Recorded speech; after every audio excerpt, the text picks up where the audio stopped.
राम कथा महादेव ने सुना और भगवान राम आज सीता को ढूंढ रहे हैं कि हे खग मृग हे मधुकर श्रेणी,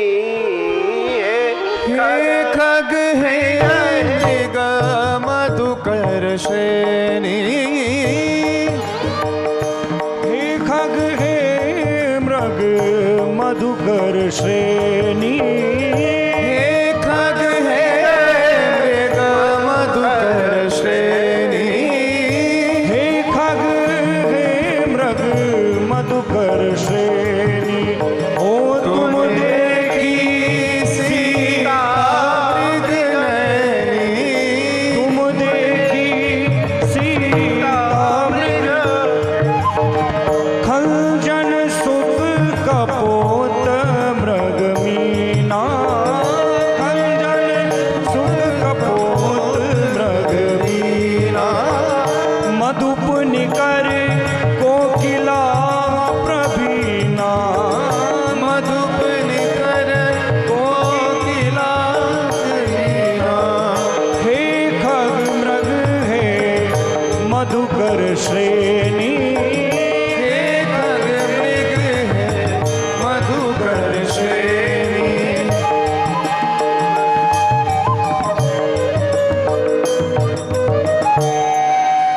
हे खग मृग हे मधुकर श्रेणी, तुम देखी सीता मृग नैनी। यहाँ भगवान राम लताओं से, वृक्षों से, पत्तों से पूछ रहे हैं, तुमने कहीं सीते को देखा है? तुमने कहीं हमारी जानकी को तो नहीं देखा?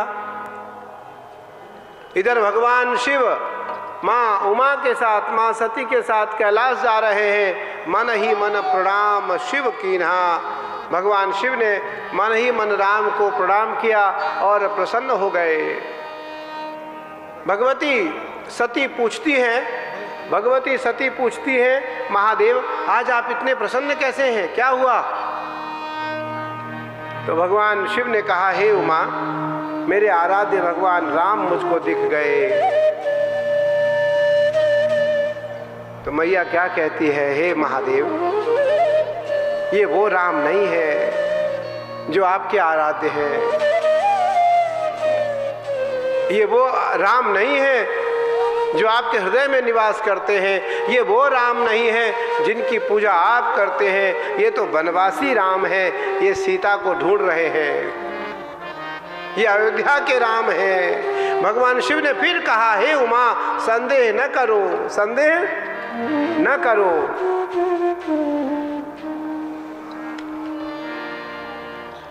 जब जा रहे थे तब तो सबने माँ का दर्जा दिया। संग सती जग जननी भवानी, पूजी ऋषि अखिलेश्वर जानी। सबने माँ माँ कह करके सभी देवी देवताओं ने, ऋषियों ने माँ को प्रणाम किया। लेकिन इस बार जाते समय केवल संग सती जग जननी सुहाए। आते समय तो सबने माँ को माँ कहा और जाते समय केवल संग सती। भगवान शिव के साथ सती जा रही है, माँ शब्द हट गया,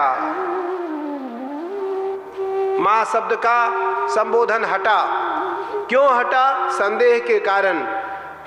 भगवान शिव ने कहा, हे उमा, जा परीक्षा ले लो।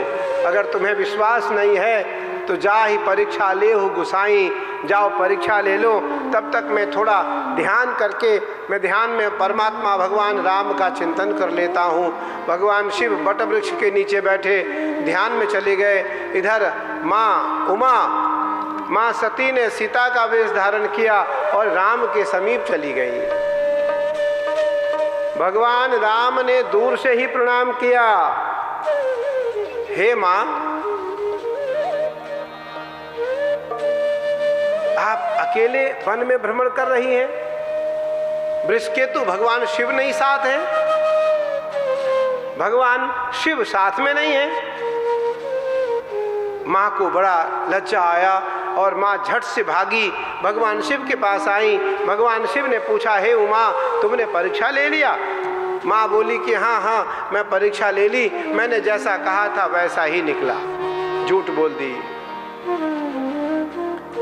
भगवान शिव ने पुनः ध्यान धर करके देखा तो देखा कि सती ने झूठ बोला है और माँ का रूप धारण किया है, माँ का रूप धारण किया है। अब सन्मुख आसन दीन तव, भगवान शिव ने सामने बिठाया, कहाँ वाम भाग में बैठती थी अब सामने आ गई। सामने या तो शिष्य बैठता है या श्रोता बैठते हैं। अब महादेव ने सामने आसन दिया सती को। सती के मन में पुनः संदेह हुआ कि भगवान शिव ने मुझे सन्मुख आसन क्यों दिया, मैं तो भगवान शिव के बाएं भाग में बैठती थी। थोड़ी देर बाद भगवान शिव ने कहा, हे उमा कैलाश चलो। भगवान शिव कैलाश गए। भगवान शिव का अखंड समाधि लग गया, लगी समाधि अखंड अपारा। बीते संबत सहस 87 तजे समाधि शंभु अविनाशी। राम नाम जब सुमिरन लागे, जाने हूँ उमा जगतपति जागे। बीते संबत सहस 87,000 संबत भगवान शिव समाधि में चले गए। 87,000 संबत भगवान शिव समाधि में रहे। जब समाधि टूटी और राम नाम लिख निकला, राम नाम जब सुमिरन लागे, जाने हूँ उमा जगतपति जागे। भगवान शिव के मुखारविंद से जब राम राम राम निकला तो मैया दौड़ के आई, आओ सब आओ, नंदकेश्वर आओ, कार्तिक आओ, खड़ानन आओ, गणेश सब आओ। देखो भगवान शिव जग गए। भगवान शिव की जो ही आंखें खुली, सबने देखा आकाश मार्ग से सभी देवी देव, सभी देवता अपने गणों के साथ, अपने बच्चों, अपने परिवार के साथ सब हरिद्वार की ओर आ रहे हैं। सती पूछती है, महादेव ये कौन लोग हैं, कहाँ जा रहे हैं ये? तो भगवान शिव ने कहा, हे उमा, तुम्हारे पिता दक्ष प्रजापति ने, दक्ष का अर्थ होता है कुशल, प्रजापति का अर्थ होता है कुशलता से प्रजा का पालन करने वाला। तुम्हारे पिता ने एक विशाल यज्ञ रखा है, उस यज्ञ में सब देवी देवताओं को आमंत्रित किया है, वहां सब जा रहे हैं। बोले आप? बोले मुझसे तुम्हारे पिता द्वेष रखते हैं। मुझे निमंत्रण और आमंत्रण नहीं आया। मैया कहती है, मैं तो जाऊंगी।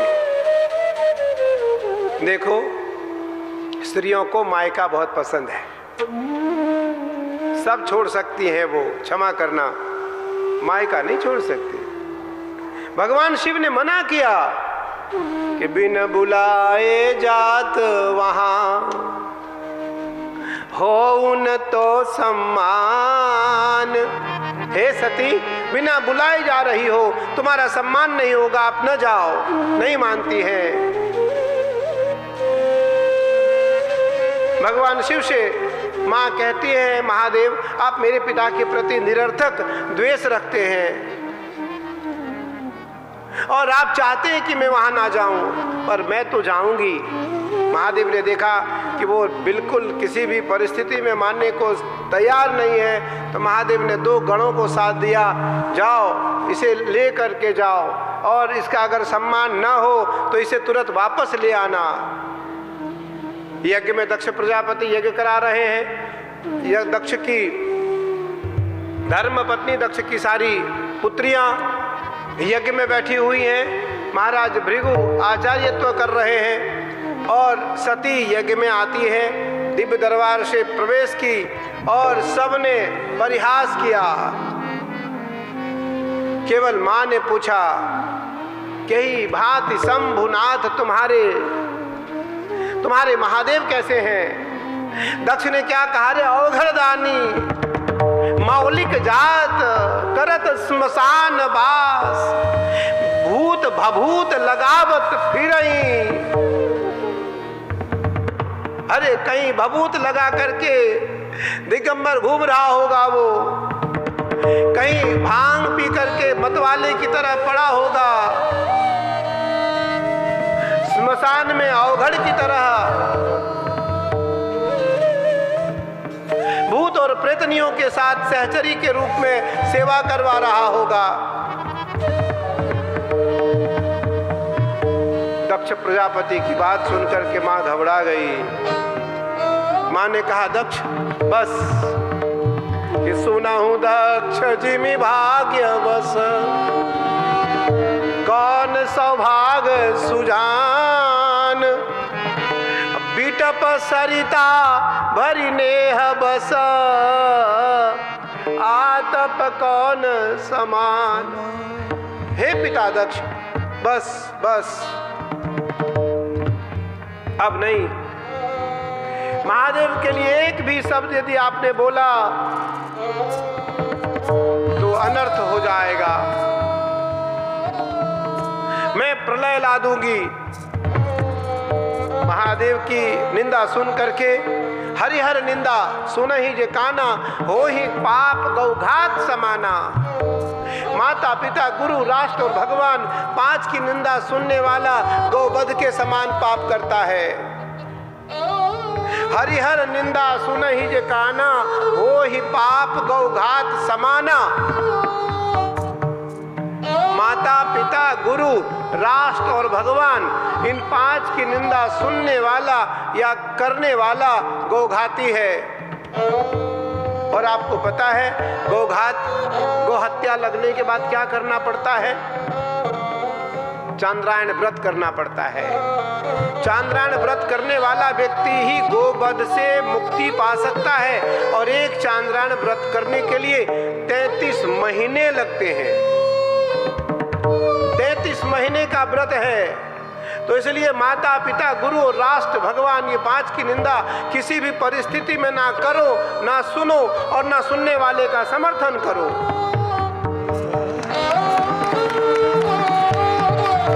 हरिहर निंदा सुनहि जे काना, हो ही पाप गौघात समाना। सती अपने कान को ढक लेती है।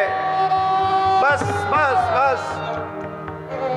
और माँ जो है पद्मासन में बैठ करके जठराग्नि का आह्वान करती है और जठराग्नि में आग की गोला निकलता है और वह अग्नि में जल करके भगवती भस्म हो जाती है।